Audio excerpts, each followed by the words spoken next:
I don't. I never.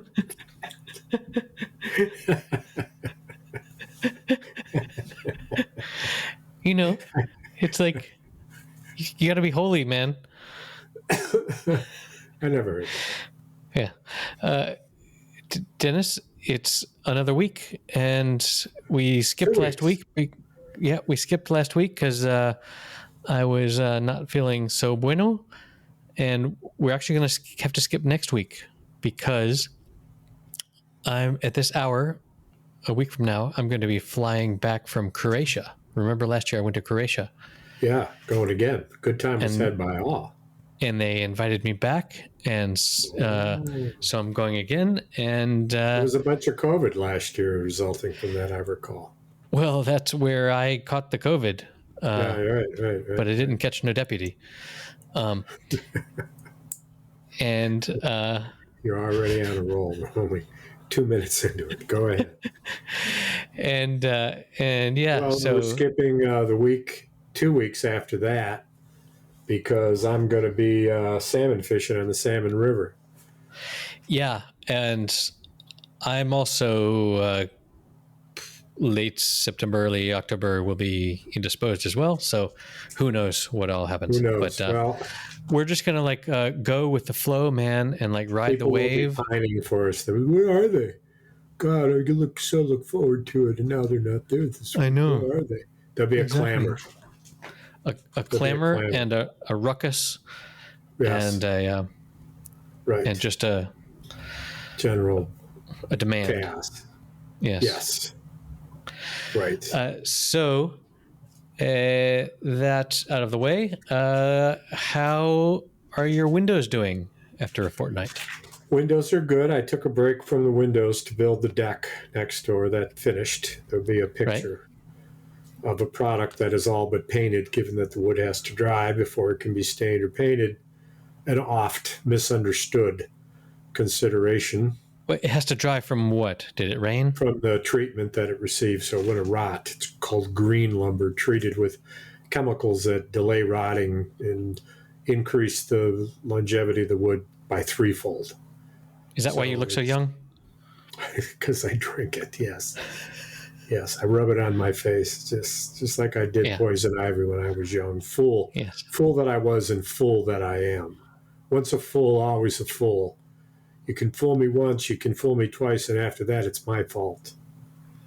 I think that's what W said. It's something like that. Something like that. W never looked so good. Man, he looks, in retrospect, he looks like such a prince. After 9/11, he had a 94% public approval rating. 94%. It's unimaginable now. And in fact, it's unimaginable that'll ever happen again. I was listening to something where they were talking about how the Queen of England had like a 86% approval rating or something.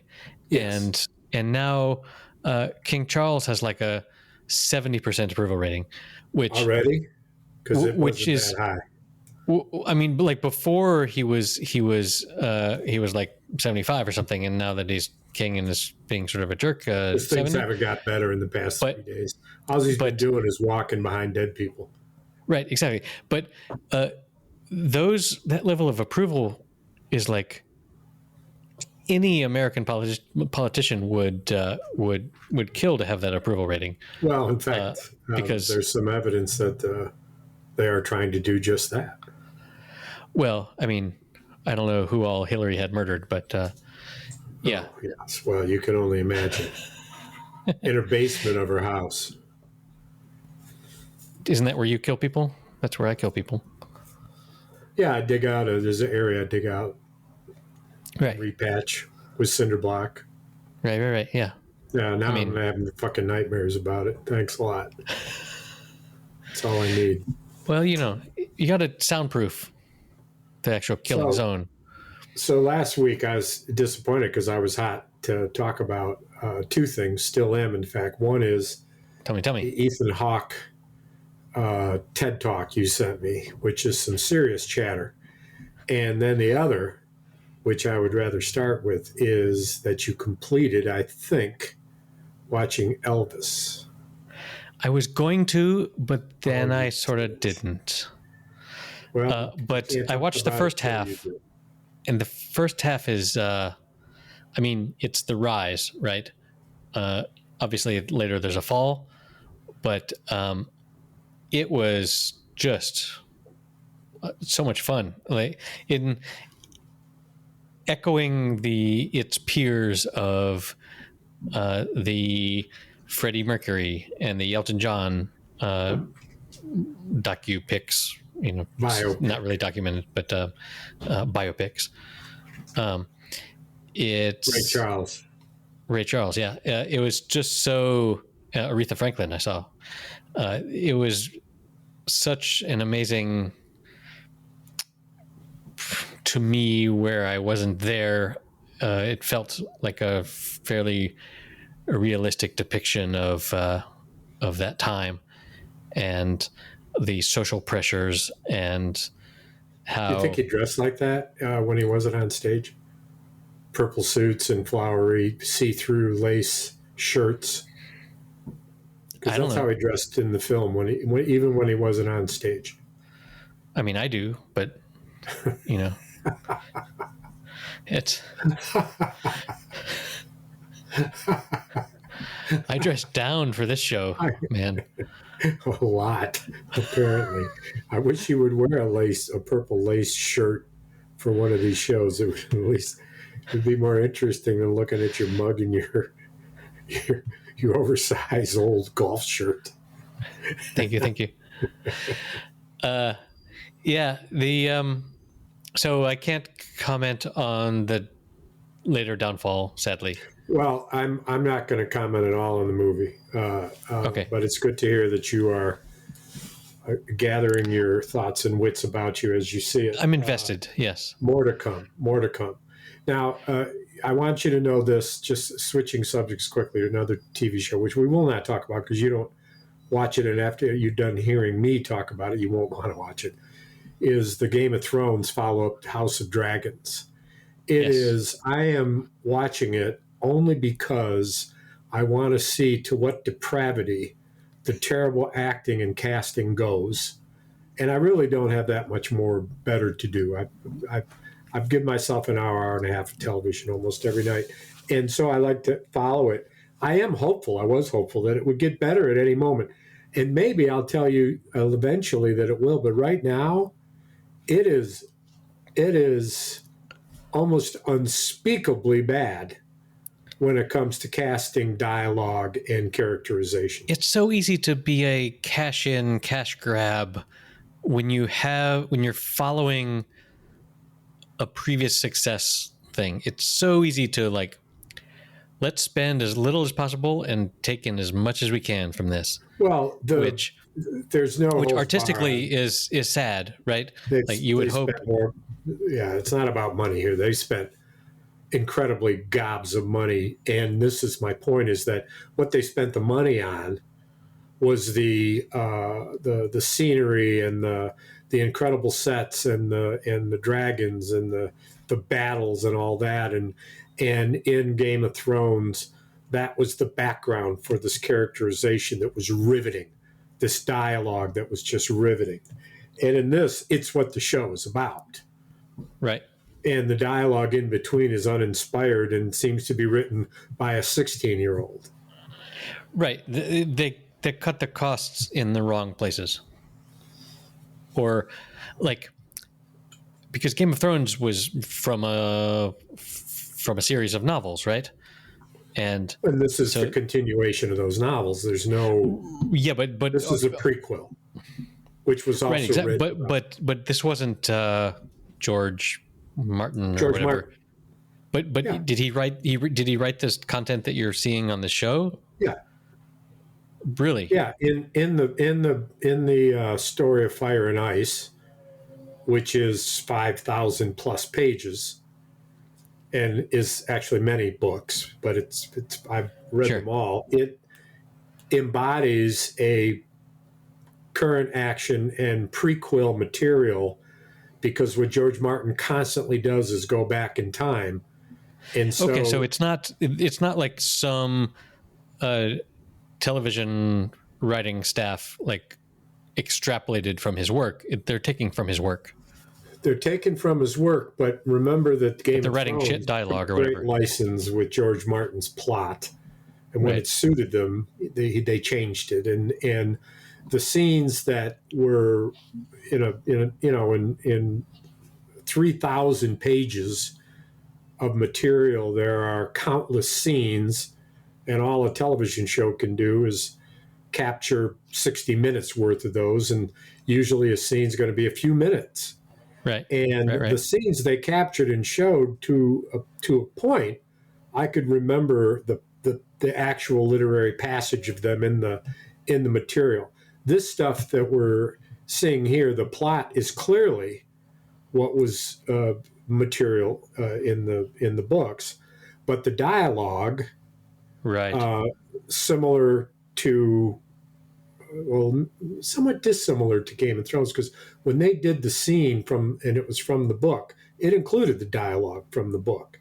In this case, this dialogue is not in the book. The plot is. And so there's plenty of creativity that's required and frankly pretty much fucking wasted to fill in the dots of, someone tells a story about long ago and blah, blah, blah. Well, who said what the night in the bedchamber is, not in the novels, and this creates that.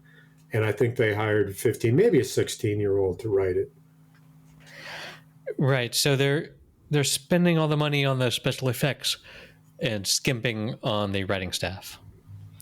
I don't know. I think that if you're calibrating skimping with less money, there's no evidence of that, and I'd be shocked if this wasn't more expensive than anything that Game of Thrones. But you said a 16-year-old. Well, no, they're paying him a lot. They're paying him a lot. It's a well-paid teenager. Okay. Yes. Him and his father. Maybe it's George Martin's illegitimate son. Okay, so it's our official podcast stance that no one should watch this unless they are curious about just how badly HBO can screw this up. Yes. Okay. Yes. And not without hope that it might materialize, that it does get better. They could fire all their writers. One should never be without hope. No. Right? Well, anyway, so much for that. I also watched again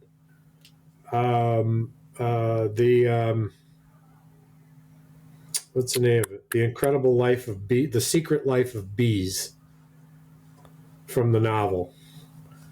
The Secret Life of Bees, about it's Queen Latifah is the star woman, and she plays August, one of several sisters named August, June, and May. April, sadly, had died. I think it's Latifah. Latifah. No. Queen Latifah. And an unbelievable performance by Dakota Fanning, who she and her sister Ellie, who is absolutely gorgeous, so much different looking than her sister. They're doing a movie together. Mm-hmm. And I love these girls. I think they're just great actresses. Interesting. I had not heard of this movie. It's a 2008 film adapted from the 2001 novel of the same name.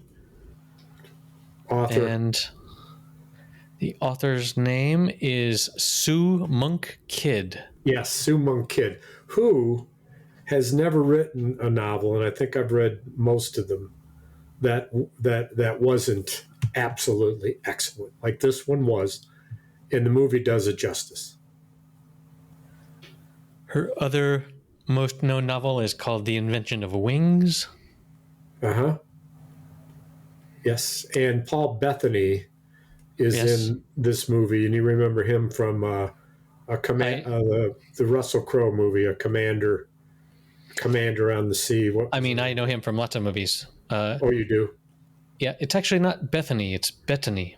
There's no Bettany. H. He's been in 41 films, if I recall. So he's great in this. It's an award-winning performance to me. I don't know if he won an award actually, but that could be checked. But very, very, very well done. So I watched that. I watched something else too. I can't remember what it was. He won a Hollywood Film Awards Ensemble Acting of the Year for Secret Life of Bees. Oh, so whatever ensemble acting is, I guess that's like best supporting. Well, whatever.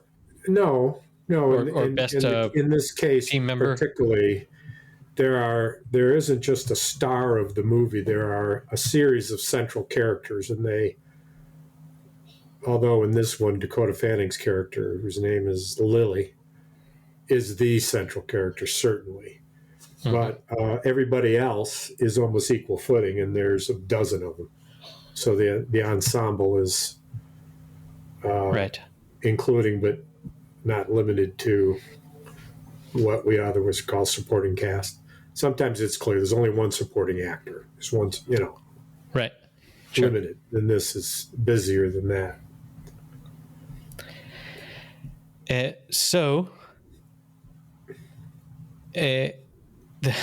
That Ethan Hawke thing that I sent you. Oh yeah. I remember watching that, and it was late at night, and I was just blown away. And I sent that to you, and I was like, "Holy shit! Check this out." And I can't remember a lot about it, but it was super powerful. Like, live in the moment and be your own creative force sort of message, right? It was the central role of creativity in your being, and understanding that unless you pursue your creative self, you will never be happy, and happiness is simple as doing that. And his message was in a different kind of way. If you want to be happy, you got to figure out what you like and what you're good at, and you got to do it. Yes. And if that makes you look like a fool, then you're doing your job. That's so good, because that's literally, remember when I went to Atlanta and I gave a talk? That was basically the thrust of my talk, was that all the research shows that, contrary to popular belief, you're living your best life is not lying on a beach sipping margaritas, just doing shit. It's being creative and bringing something into the world that you're passionate about. That is what makes life worth living. And just sitting around, not unlike what we're doing now, just drinking, is not happiness. But it's sure feels. Sure, I feel happy. It is for brief moments, but it's not. It should not be your end goal. I can keep drinking and it ain't brief at all. It goes from one day to the next. Keep on drinking. You just gotta change what you drink. That'll keep it going. That's my problem. Drink some beer, eat some food, drink some scotch, celebrate a little bit, a little champagne, a couple shots of tequila, back to the beer again. Yep. And then, you gotta switch it up. Margarita, mojito. I like the way you said that. Mojito. Anyway, and then wine to go to sleep, and then bourbon in your coffee to wake you up. I mean, it's limitless.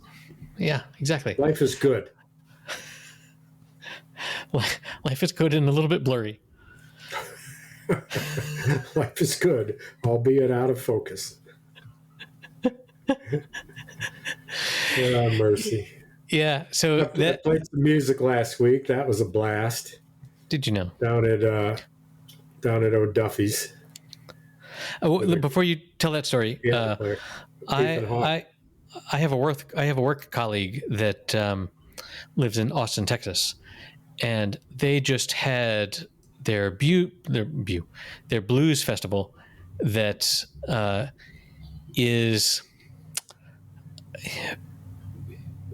basically, according to my colleague, it's sort of a thing that's dying. Like, they have these super old, like 90-year-old blues veterans that come there and come and play there. And in previous years, there were others that were like just core to the birth of blues that have since gone dying out. And but it's a place where once a year they all get together, like all the prototypical blues people, and just fucking jam. And that it's a beautiful, beautiful sight, but that in a couple of years from now, it's not going to be the same because they're all dying out. People will continue to die, yeah. But it, and when I heard about this, I thought of you, because he was saying that how they would just like jam for like 20 minutes on the same song, and I was like, well, yeah, I know somebody that could do that. That's something about one of the things that I've longed for is finding a guitar player that's willing to just sit down and acoustically play old blues tunes the way they were written. Right. And I picture stand-up bass and a snare drum in the picture. Yeah, baby. But you got to have some talent. You got to have a guitar player that knows what he's doing. You know, some harp in there, of course. But I've been doing more singing I've been enjoying the singing more than the harp playing, and really played harp much less this last couple of sets I played because the guy wanted me to sing, so I sang. So, you know, summertime and Georgia, and I Put a Spell on You. Because you're mine. You Never Can Tell. That's always fun. Yeah. And so that was fun. So I'm going down tonight. Tony and the T-Bone and the Out of Favor boys are playing. Probably a duo or a trio. It's going to be outside. It's 75 degrees out there. Nice sunny day. I finished the deck and then moved on. But anyway, this Ethan Hawke thing, I want to talk a little bit about that, because I really thought about what he said, and you may recall I wrote you and I said, isn't it fascinating that I saw this given the rather strange time in my life, which is turning 70 soon, and my business model, as you well know, was no longer feasible for my work because corporate consulting firms have gathered up all the money and they hire young staff and they give the shit away that I used to charge to do. And they have very little expertise, although the content they're saying is the same content I say, because it's all evidence research-based stuff.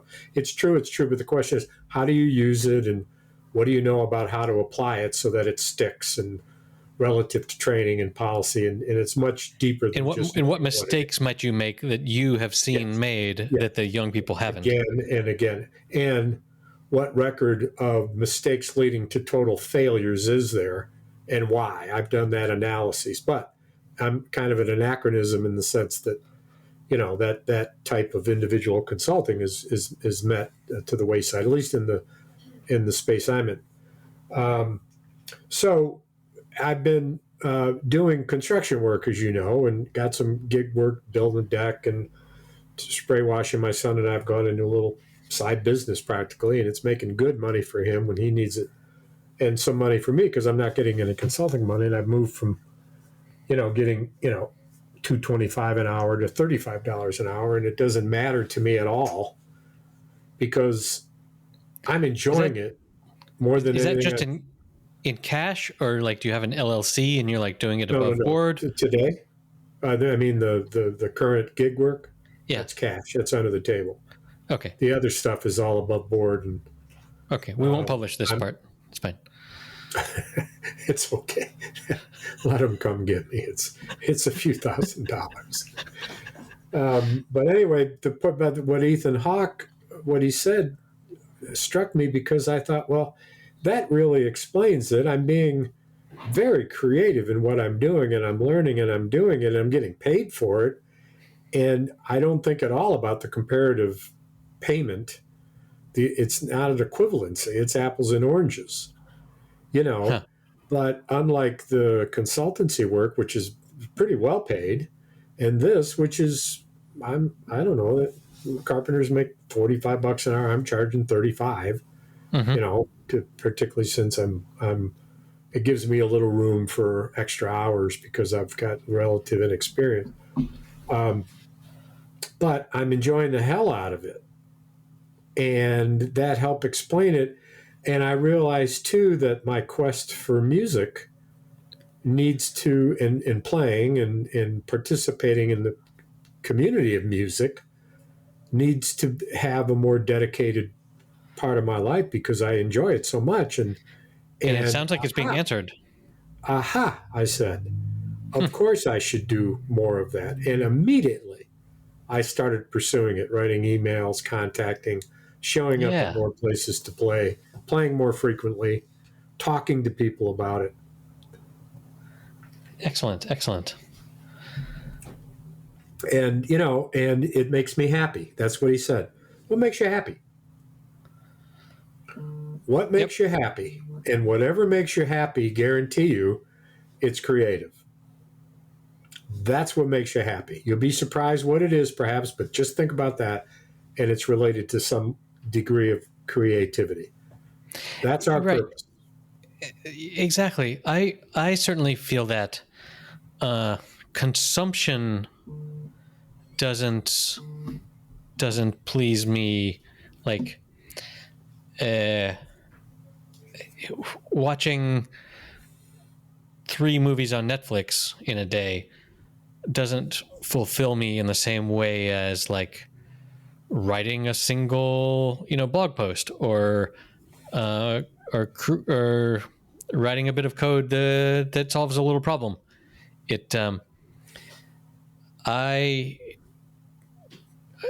I for sure agree with the creativity is what gives meaning to life, and it's somewhat my kids have not yet found that. They prefer to consume. They would much rather just watch YouTube or play a video game or watch Netflix or something in their spare time. They've never yet been like, I'm gonna build this little model thing or something. I don't know. Did you do rocket ships with? Didn't they do rocket ships with Grandpa? Well, I mean, I built them and they watched me fire them, so sort of. But it's not. They participated, right? Yeah, there's nothing the table. They didn't sprouting from them. Yes. That is their project, and I'm not super worried about it yet because they're 13 and 9, and that's fine. At some point, I imagine the creative bug will bite them, and they'll go off and want to write something or do something. But yeah, for sure the value and meaning in life comes from what you can make. So yes, there you go.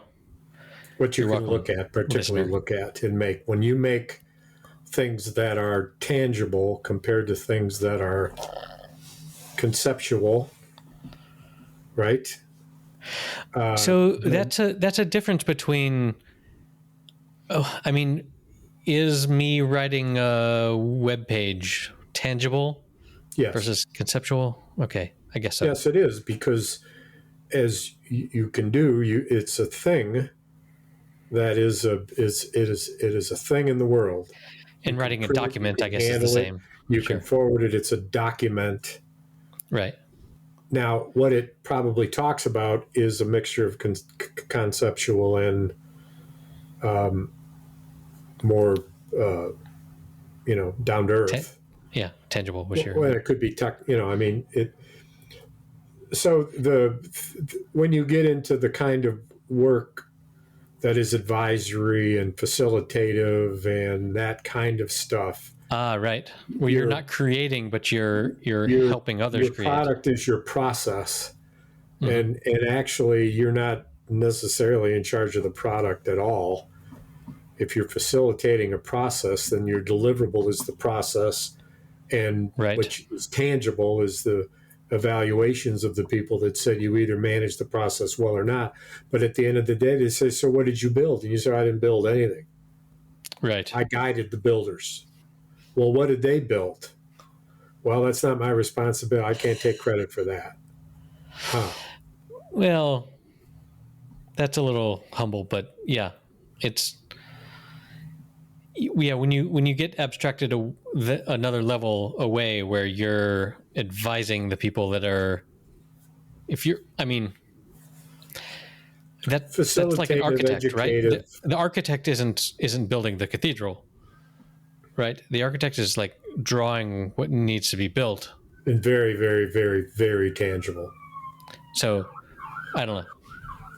But but you're and let me change the thing. Let's say that your facilitative educative role includes a plan of action for implementation of whatever you decide to do.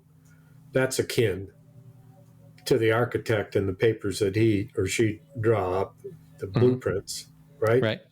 Very tangible. If it's just a process without a plan and it's their job to do the plan, after you facilitate. So if you're one more further step removed, where you're teaching the architects how to draw their plans. Right. It's important to plan. When you plan, this is what you have to do. You need a team. You need goals. You need objectives. You need data. You need this. Now, here's an exercise. Oh, good test. Now, who wants to go do it? I will. All right, good. I'll check back with you in 3 months. That's what just because it's you check back and they say, no, we never did it. Oh, okay. Yeah. I mean, maybe when you blur the causal lines between your effort and the creation of something, maybe happiness is diminished. Maybe happiness is elusive. I'm not sure if it's diminished. I'm not sure that it's so much. I think maybe as a definition, it's just less. You're going to get less satisfaction out of managing a process than you are of producing a product. Right. Because one is tangible and one isn't.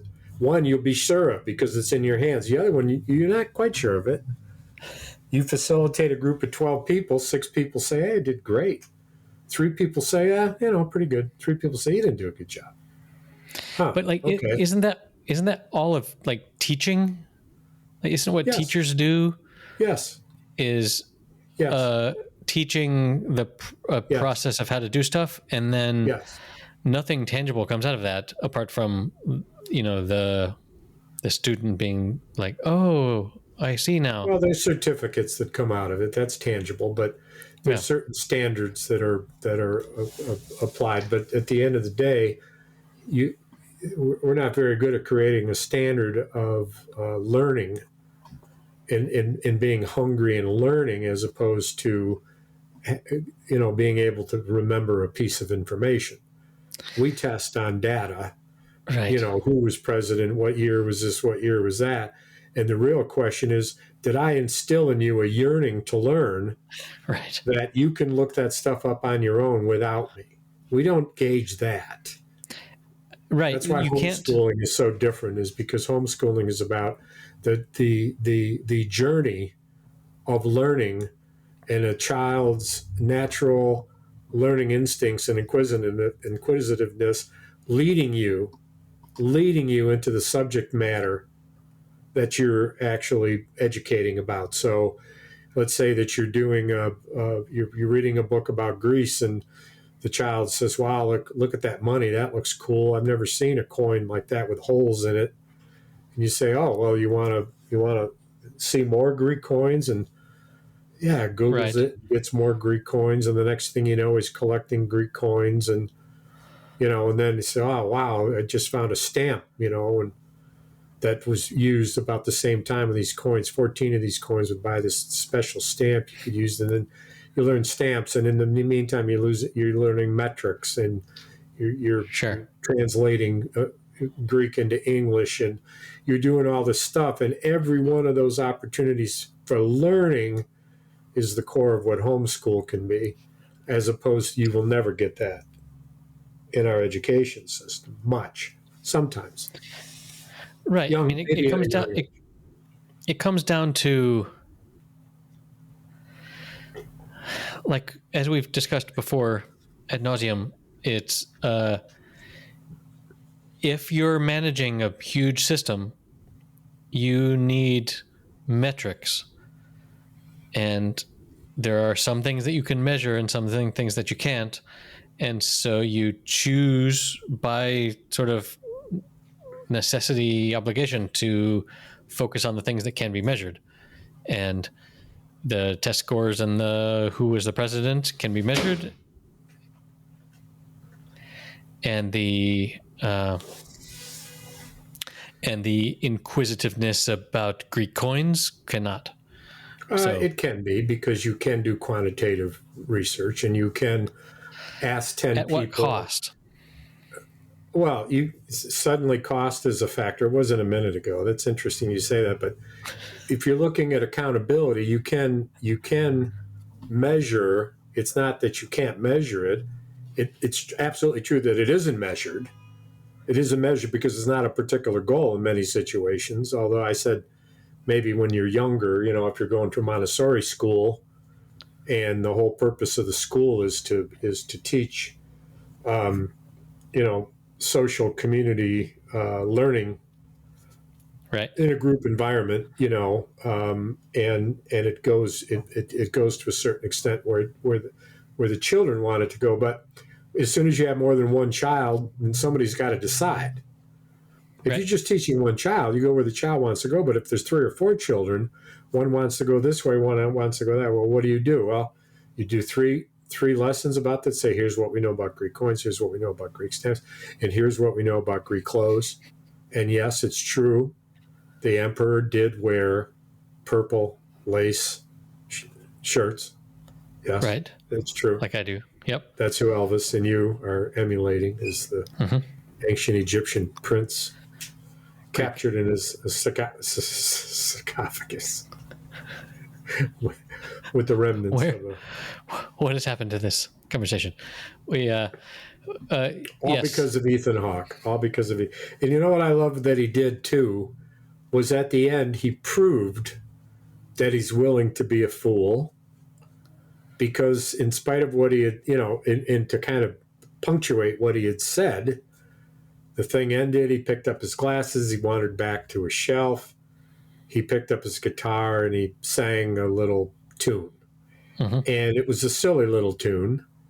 And he didn't care that it might have appeared foolish, because he just got done saying, you got to be prepared to play the fool. Otherwise, you'll be risk averse, and you'll stay in some lane of safety, and you lose out on what life has to offer.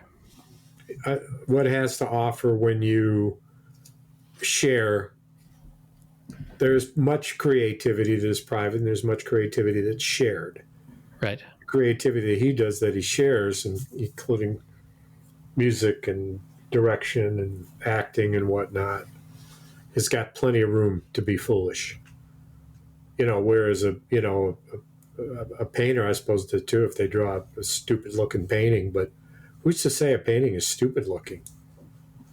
I mean, aren't we living this dream right here, right now? One of us is. Well, congratulations on that. You are. You are. You're here now. I'm present, man, and I don't care if I look like a fool, man. That's actually where the joke was, that Yeah, I got it. Fucking fool. You're foolish. Yeah. Mm-hmm. Thank Mm-hmm. you. Thank you. So this past weekend, we replicated a hike that we did in March, maybe, where we walked up this hill and up this mountain and then down this Roman road that we've done a couple. This is the third time we've done it. I have a video. You sent me a video of that. Yeah, and it was it's totally different now, where there's a huge canopy of leaves, but this forest, the canopy is so thick that there's just no vegetation on the ground. It's just trees and then leaves on the ground. Because there's just no sunlight for anything else to grow. There's some moss and stuff, but that was super lovely. And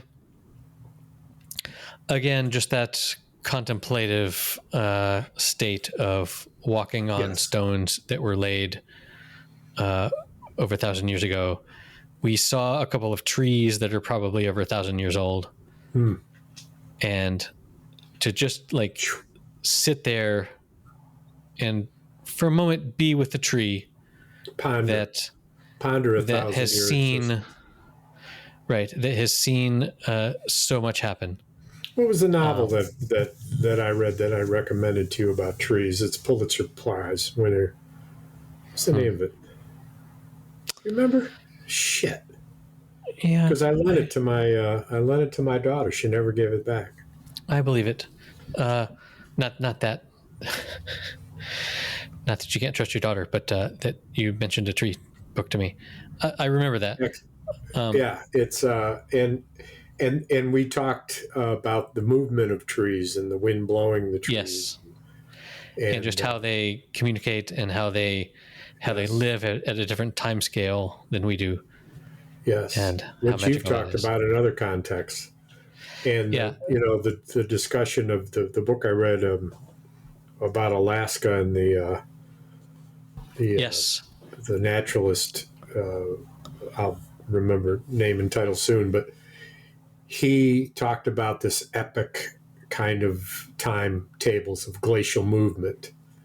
Yes, and when you understand that and can conceptualize it and talk about it, you see the movement over eons of glaciers that create and uncover towns and oceans and forests, and it's an astounding way to think about existence.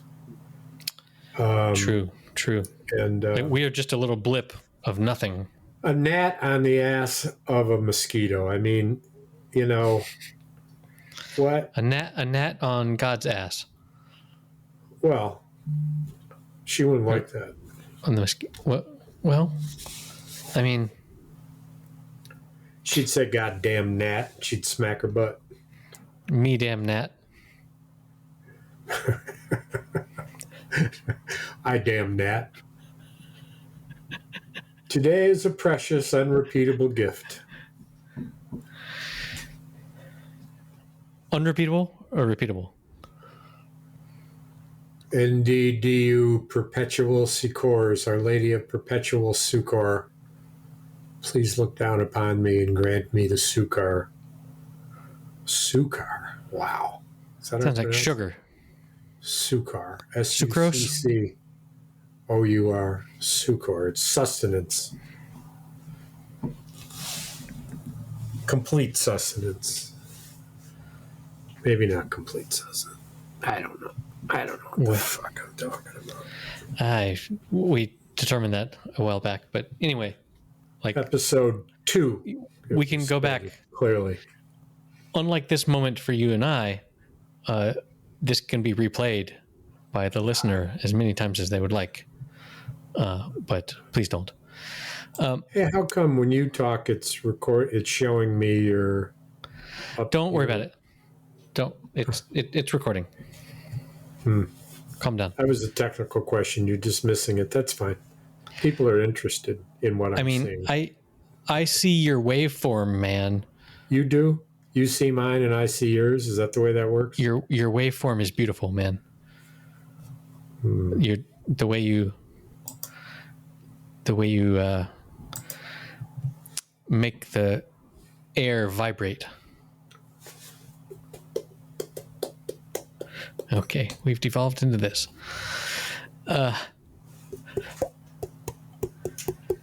Wow, he's actually hitting his head in front of the microphone. Okay, we'll leave that in.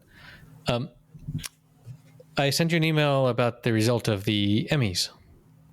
Oh yeah. In fact, I Googled a little bit of it. I got to tell you that I didn't realize that the actress that much acclaimed, who gave a speech by singing, among other things, about proof. I saw a clip of that.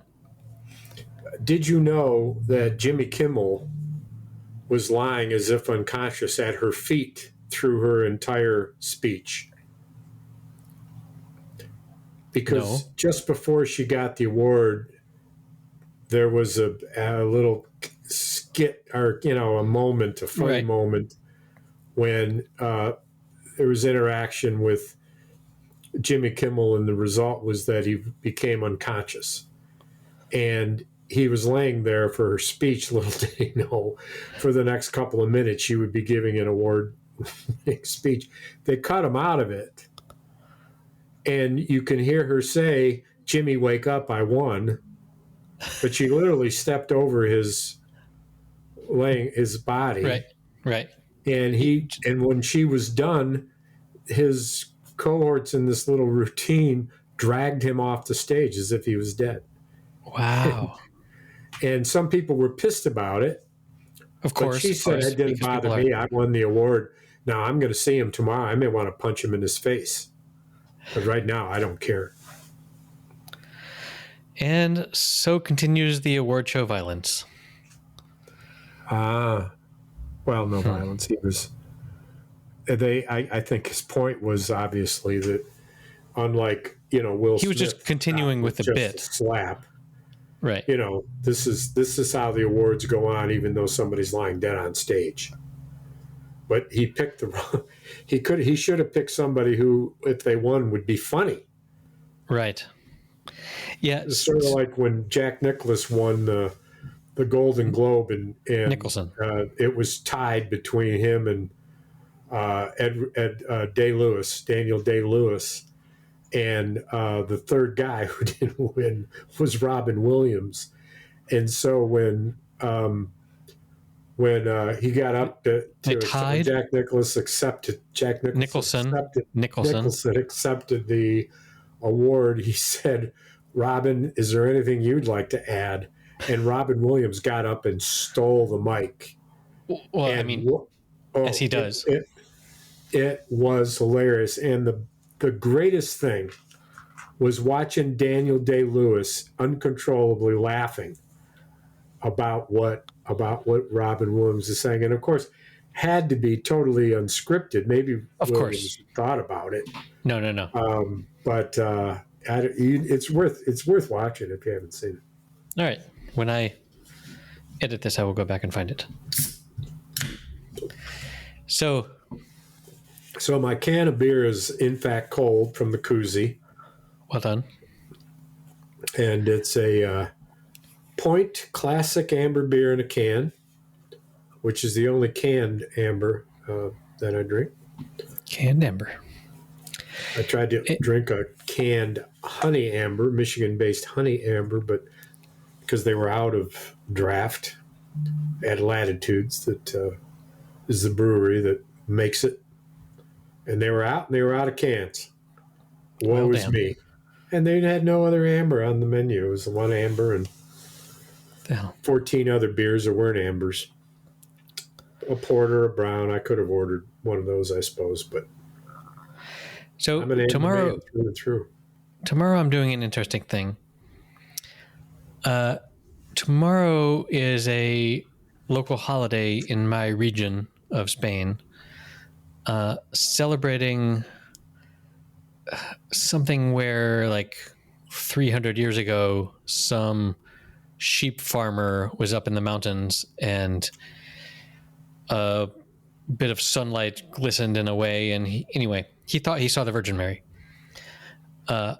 And he was so convinced that he, ran back home and was like, Ma, I saw the Virgin.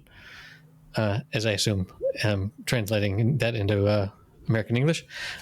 And it was such an important event that they built a little chapel or Are seven they still pursuing around his formal sainting because he hasn't become a saint yet? No, the guy that saw the Virgin is lost to time, but the fact that the Virgin appeared in this region of Spain is super important, and so yes, it should be on the 300th anniversary of that, which is tomorrow. It's a holiday for the whole region, and there's a chapel up on the hill that people make a pilgrimage to. It's probably about 10 miles, the last 4 being uphill from where I live. And some people walk from where I live. They you should do it. Early. They get up early in the morning and they walk. We have never done it before, but tomorrow we are going to sort of do it. We're going to drive the 6 miles to the base of the hill and then walk the 4 miles up the hill. Makes sense. And then back down but it's like this thing that so many people do. We're not doing it we're doing it because it's a thing that people do, which is rather than out of some religious belief, turns out it feels like a lot of what happens with religion in Spain is because it's a thing people do rather than, belief. But if you were to ask the people processing whether they believe blah, blah, blah, what percentage of them would say they do believe it? I mean, I'd say it's pretty if high. you were there with a camera and a microphone, they would be pressured to say that they do. But well, I don't know. I think it's a confidential survey. It's more of a thing that people do. I'd in say my 85, experience, 90%. If you go to the trouble to walk it, you probably believe it, or at least would say, it's possible. I don't know what I don't know exactly what I don't know what we're testing that we believe on this, but that the Virgin appeared in this case. But when you talk about a lot of religious processions and things of that nature that people do because they do it, and you think about the carrying of the Madonna's figure through the streets, that festival, and but I think if you ask, do you believe it? They would be like, yeah. But if you asked any detail about what it is that they believe, they wouldn't have answers because they don't. They're just like nodding, and I don't think they really have looked into any of the details. But that anyway. would be another point of the survey, I suppose, is do you believe it? And then, so what specifically about it do you believe? Right. What are the 5 important things that you believe in here? When you say you believe it, what do you mean? Name me 3 things you believe. I don't know. Right. Because if you ask any Spaniard if they're Catholic, they're going to say, hell yeah. I mean, they're not in that way, but they're going to say, yeah. And then you say, so do you believe that the wine actually turns into blood like the priest tells you that it does? And they're going to be like, no, it's still just wine. But it's according to the church, substantiation, and it's not actual physical transformation. If they don't know that the official line of the church is that it does change. But that's the official transubstantiation. That's not physical transformation. I know it's called transubstantiation, but according to the church, it actually turns into blood. It's not a metaphor. It is a metaphor because nobody claims that when you drink it, you're drinking blood or it tastes like blood. It's a transformation at a that's some weasel level, which is not the physical level. Transubstantiation is not unlike Jesus turning the water into wine, which was a physical transformation, this transubstantiation isn't that. Huh. It's the energetic or the substance of it, the spirit of the substance of it, or in the how would they describe it? I mean, I would describe that as unfalsifiable. But like when I got married, the priest confirmed with me that I really did believe that it turned into wine. You mean the blood? I mean the blood. Yeah, sorry. Anyway. Well, you should have handed him a cup of blood and said, "Here, taste this. You'll be used to it." One way. If you believe this, you'll be used to this. There's a great line in Family Guy where the main dude Peter goes to have communion, and he takes a drink, and he's like, "Wow, this is his blood. He must have been wasted." Hey, this sparks a memory of something I wanted to talk to you about. There's a movie that I clicked into that I riveted on because on the screen was Tilda Swinton. Mm-hmm. And she apparently was a vampiress, and she was being greeted in his doorway of his old dilapidated mansion in Detroit, Michigan, by Tim Huddleston. Okay. And the reason that it was interesting was because Huddleston in this is a musician and a writer, a music writer, and a vintage guitar owner. And he lives in this mansion with his music, and it is it's very oriented toward music, and in Detroit, which is quite the music scene, it's worth watching. It's called Nothing Left But Lovers, or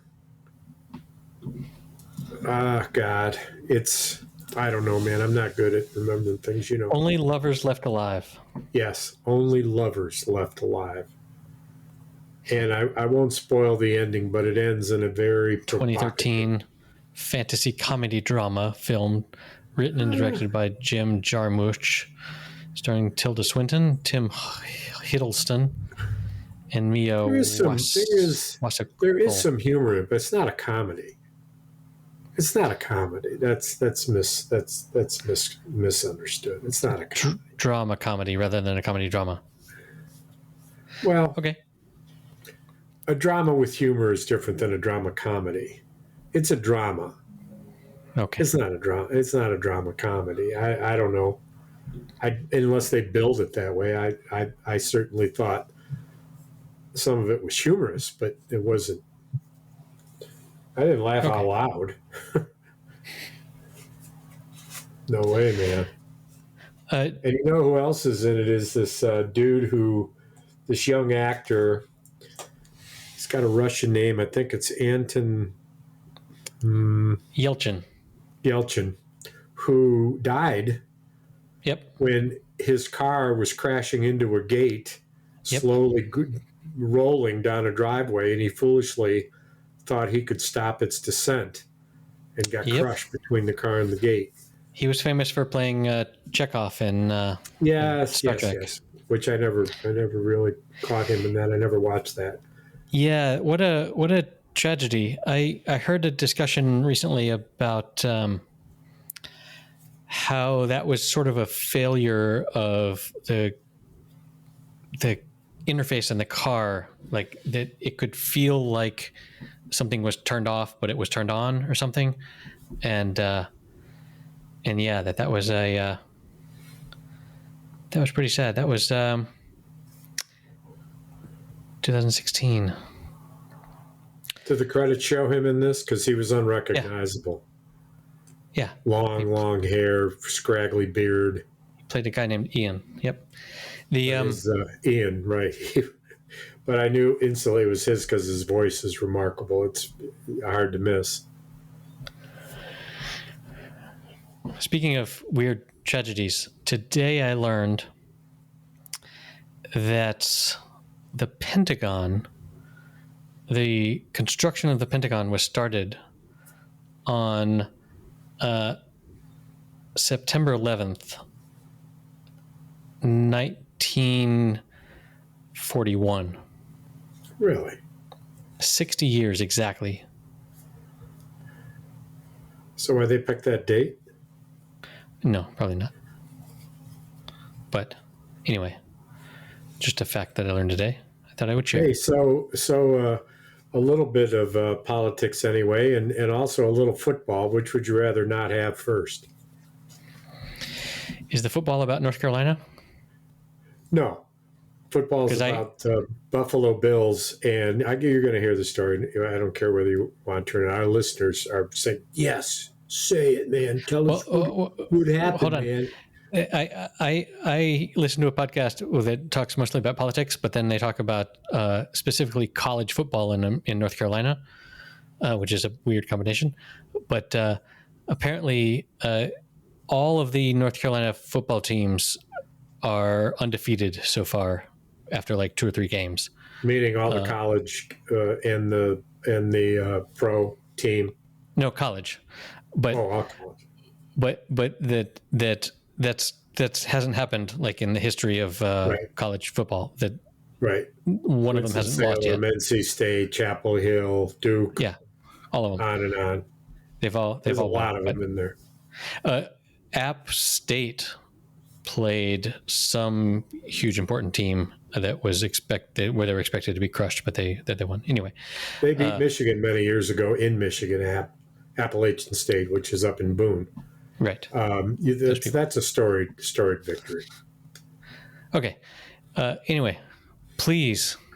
Yes. Allow me to sit down and. Last year, the storyline, pretty fascinating, of Matthew Stafford, who was the long-suffering 9-year veteran of Lions. Of course, yes. Football, was traded off for one purpose: to win the Super Bowl for the Los Angeles Rams, which he did. And now he came back for his second season in his opening game. And who does he play but my Buffalo Bills and Josh Allen, the 6'5" Superman quarterback who does it all, who was Super Bowl bound last year. The defense failed him against Kansas City. However, in the locker room the night before the game, I said, LA Rams world champion are going to be absolutely shocked because the Bills are going to cram it up their ass and they will not know what hit them. Matthew Stafford will be stunned. And in fact, the Buffalo Bills did just that, beat them 31-10, and never lost control of the game. I got to report that because it's a huge fucking deal. You'll be hearing more about the Bills. Michigan State, you'll be hearing more about this. They beat a team they were supposed to beat by some, but they beat it 52-0, having the first shutout in Michigan State against a team since 2016. This is Mel Tucker, the coach who now makes the second most money in the league, behind Alabama, Nick Saban, who came a field goal away from losing his opener, but of course he won it, like he always fucking does, against Texas. I watched that game. Now, turn it back to you, Chet. That's fascinating reporting there, Dennis. I'm sure that the emails while I was talking, that the Buffaloes were all corralled properly by the Cowboys. Yeah, there's a lot to talk about with the NFL, but it's great. It's football season. That also means it's fishing season. And so getting ready for my annual trip to Pulaski, New York, one of the best salmon fishing destinations in the world. My brothers are all better than Alaska. No. Norway is also known for salmon. I mean, you said one of the best. You didn't say the best. That's true. I get you. So yeah, it's also melancholy because it's the end of the summer and I haven't had enough fun and I've worked too much and I haven't gone fishing enough around here and Right. And I think, just back to Ethan Hawke. Why am I bemoaning not doing something that for whatever reason I didn't want to do? Mm-hmm. Because I did something else instead. And why do I belittle that something else I did instead by calling it work? Right. When what I'm doing is actually creating something and enjoying the hell out of it. I very well could have gone fishing, but I chose in the Ethan Hawke's life, I chose to do something creative instead. Exactly. And this is a very smart way of thinking. This is because it relieves you of the woulda, coulda, shoulda of things. The FOMO, the not sunk cost, the yeah.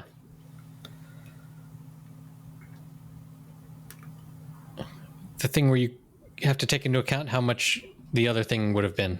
Damn it. Equivalence? Late. No. So, anyway. Your thoughts on the passing of the Queen? Yes. I mean, it was obviously inevitable, as all of our passings is. I remember, like 5 or 6 years ago, I watched this YouTube video that laid out, because the exact course of events for like the 2 or 3 weeks after the Queen dies was all like scripted. It's laid out like hour by hour. Big Ben is going to chime this many times. We're going to stop the mail service for this many hours. These people are going to come to appear at this place. It was all like, it's the biggest event that we had the most time to plan for, right? And is there an equivalency of this monarchy and this kind of monarchy in Spain with the King of Spain? Is it equal in pomp and circumstance? And so there's a lot of pomp and circumstance in both. I spent 20 minutes in 3-minute segments this past couple of days watching the live coverage of people in crazy outfits marching behind a coffin. Bum, bum, bum, bum, bum. What do you mean crazy outfits? I mean, crazy puffy shit. Oh, yeah. The crazy hats and English monarchy dress code. Well, it wasn't crazy hats like for the royal wedding. It was crazy like military uniforms from 300 years ago, like just weird stuff, like the sort of stuff that you see in Henry VIII, portraits or whatever.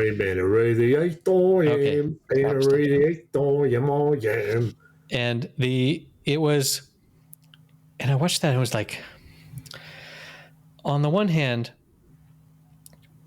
my eyes were rolling out of my head about like, this is so dumb. Why are we, like, the economic cost to Great Britain for ceasing all activity for 2 weeks for this thing is like, really? Why? Who cares? But hold on. But then, and I thought, God, this is so dumb. Like, there's so many people here, and they're all just walking in this weird way. But then the other side of me chimed in and was like, yeah, but like a culture without tradition is not really a culture. and like tradition is what sort of binds us together in many ways. And like, there's a reason that we did the same thing, playing golf every February in the same way, in the same places, because there was something special about that. And if it was just like, oh, really, the same place? This is dumb. Meh. Then like you lose something about what it is to be human and to be a society and to be a culture. And so I can also see why, yes, we should parade down the same streets that we did when the last monarch died or something like that, because it gives some continuity to the existence of our culture as a people or something. But well, our tradition cost about $600. This is a little bit different than that. True, but I mean, the scale is different, but the scale is different. It's apples and oranges, but the tradition that culture provides can be expensive or not expensive, and it could be sharing bread in a certain time. It could be any types of visuals. It could be many, many hundreds of things. This one, to your point about cost, is also then gets to fairness and equity. I mean, because Prince William is the next monarch who is next in line to become king. Yep. He just inherited a castle that I think is worth, did I read 64 billion? That seems high. It must have been where Prince Charles lived before he became king. And now he's vacated that, and he lives in Right. He spent 73 years practicing, doing nothing other than practicing for this role of sitting in a chair. Well, I don't know that he did nothing, but I mean, after what part of his day every day did he actually do something that had to do with preparation? Although you could say any education, any trip, anything prepares him. Yeah, but still, if that's probably more what you mean, is that nothing but. I mean, when he was playing polo, it wasn't like he was preparing to be the fucking king. Or when he was drinking with his buddies, there's great pictures of him dancing. I mean, was he dancing in his kilt, preparing to be king? Him and his stepfather, the prince, and his mother, the queen, and what's her ass, the old ass, who's the not the queen, but the fucking that's her royal ass to you, the consort queen. That Camilla gives her a diminished title because of her diminished role as a woman, a mistress of the king, who should as a divorced woman. Yes, and responsible to a large extent, famously by Lady Diana, who said, "It gets a bit crowded in there. There's 3 of us in this marriage, you know." You don't have Netflix, so don't talk to me about that relationship, because I saw Diana, or I saw the documentary Princess. Yeah, but there's a long series called The Crown that. Oh yes, and then won all sorts of awards. Well, anyway, you started talking about the awards, and I wanted to talk about Tom, who we talked about many times as being a phenomenal role. Yes. And strangest role, and how excellent I'm sorry, I don't know the actor's name. You do, I'm sure. But next to Greg was probably our favorite actor in the role in the series. Yeah, my email that I sent you is not coming up, but it's Michael something or other. Michael McFadden. Yeah, that. So I was glad to see that. Way better than the other sons. I mean, the other sons are fantastic. Well, Jeremy Strong was edged out by the foreign language dude for Squid. Yeah. He was a big favorite, but he's an actor in my view. But I don't know. I'm satisfied. I'm not upset about how the Emmys went. Some of them went to shows that I haven't seen, but so it goes. Well, so anyway, rest in peace, Lizzie. And here's the Queen Mother. We'll do a toast, do a shout out. Queen Mother. She's not the Queen Mother. I mean, she's a queen and a mother, but she was the queen. Queen Mother. Queen Mother was her mother. But yes, so I have to get up in 6 hours to go walk up a hill. Okay, well, you enjoy your pilgrimage, and I will. I'll dedicate a song or two to you tonight if I can in your pilgrimage up the mount. I'll try and say the vision. Hey, pilgrim. I hope you see her. I hope she comes to visit. I do have a little something to show you here, which is I've shown it to you before. Mm-hmm. There this she is. The rosary my father made his first confirmation with. Well, and the crucifix of which is the model that my grandfather used to carve his crucifixes that he carved from wood. Okay. Anyway, well, God rest the Queen and Hail Mary.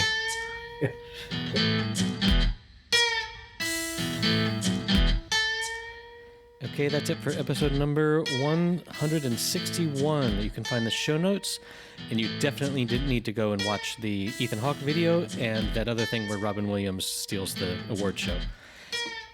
Those can be found at happyhour.fm/161. You can support us at patreon.com/happyhour. And we will see you in 2 weeks.